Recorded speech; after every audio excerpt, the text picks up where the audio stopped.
आप सभी को नव बुधाय जय भीम। आज मैं अपने महापुरुषों पे बात करूंगी, जैसे कि बाबा साहब ज्योतिबा राव फूले, कांशीराम साहब, संत गुरु रविदास जी, संत कबीर जी, गाडगे महाराज जी, पेरियार जी, ललई पेरियार जी। मेरे कितने महापुरुष हैं, नाम कम पड़ जाएगा। उन्होंने समाज सुधारने के लिए अपना पूरा जीवन लगा दिया। तो हम लोग भाई बहन अपने महापुरुषों के विचारों पर समझें और अपने महापुरुषों के विचारों पर चलें। भगवान बुद्ध का धम्म इतना अच्छा धम्म है कि हम लोग अपने बाबा साहब ने मरते मरते दम तक हम लोग बौद्ध धम्म थमा के चले गए। तो हम लोग बौद्ध धम्म को पहचानें और भगवान बुद्ध के धम्म को पढ़ें और उनके बताए हुए मार्ग पर चलें। भगवान बुद्ध का धम्म जो है शांति का धम्म है।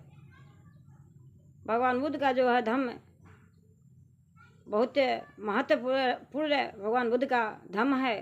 तो हम लोग समझें और बाबा साहब के बनाए हुए संविधान को पढ़ें। और संविधान जिस दिन हम लोग पढ़ लेंगे उस दिन हम लोग को कोई कुछ भी करेगा, हम लोग कहीं भी फंस जाते हैं, कोई पूछता है तो हम लोग अगर नहीं पढ़े रहेंगे तो नहीं बता पाएंगे।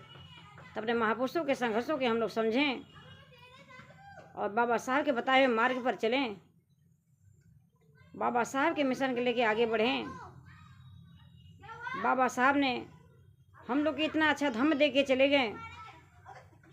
बाबा साहब कहते थे, मैं हिंदू धर्म में भले पैदा हुआ हूँ लेकिन मैं हिंदू धर्म में नहीं मरूँगा।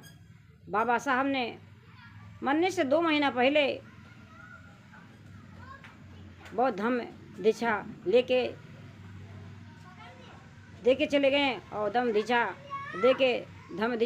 लेके बाबा साहब ने उनका देहांत हुआ। उसके बाद तो मेरे बाबा साहब ने बहुत संघर्ष किया। भाई बहन मेरे भारत की महिलाएं समझें, हम लोग बहुत गुलाम थे। समझिए इस बातों को आप लोग। बाबा साहब इतना संघर्ष नहीं करते, महात्मा ज्योतिबा फूले इतना संघर्ष नहीं करते, माता सावित्री बाई फूले ने इतना संघर्ष नहीं करते, तो आज हम लोग आज़ाद से घूम नहीं पाते।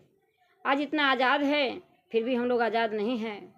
इस बात को समझिए मेरी भारत की महिलाएं समझें और बाबा साहब के बताए हुए मार्ग पर चलें और भगवान बुद्ध को धम्म को अपनाएं। बौद्ध धम्म कोई धर्म नहीं है, बौद्ध धम्म है। भगवान बुद्ध के बताए हुए मार्ग पर चलें। शांति का मार्ग है भगवान बुद्ध का। भगवान बुद्ध के मार्ग पे जो चलने लगेगा, भगवान बुद्ध के धम्म को जो समझ जाएगा, वो कभी पीछे मुड़कर फिर वापस नहीं आ सकता, वो आगे बढ़ता ही जाएगा। मेरी बात को मानिए और समझिए। जब से मैंने बाबा साहब को अपने साथ सभी महापुरुषों को विचार को समझने लगी, मन में आने लगा कि कहाँ हम लोग भटक रहे थे। सब कुछ ज्ञान तो भगवान बुद्ध के धम्म में है। तो हम लोग भगवान बुद्ध के धम्म को पर चल के देखें और समझें और माता सावित्री बाई का संघर्ष को समझें। आज माता सावित्री बाई पढ़ी लिखी नहीं होती, आज माता सावित्री बाई इतना संघर्ष नहीं की होती, आज हम लोग यहाँ तक नहीं पहुँच पाते मेरे भाई बहन। आज माता रमाबाई इतना संघर्ष नहीं करती, आज हम लोग अच्छे अच्छे साड़ियाँ जो पहन रहे हैं नहीं पहन पाते मेरे भाई बहन। तो अपने महापुरुषों के बारे में हम लोग समझें, अपना इतिहास जानें। जो अपना इतिहास नहीं जान सका वो जीवन में कुछ नहीं जान सका। बाबा साहब कहते थे,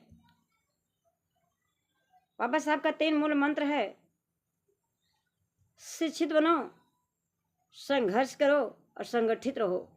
तो मेरे भाई बहन हम लोग एकता बना के रहें और बाबा साहब के मिशन को लेके आगे बढ़ें। इसी के साथ आप सभी को जय भीम नमो बुद्धाय। अगर मेरी वीडियो अच्छी लगी तो लाइक शेयर ज़रूर करिए। जय भीम नमो बुद्धाय।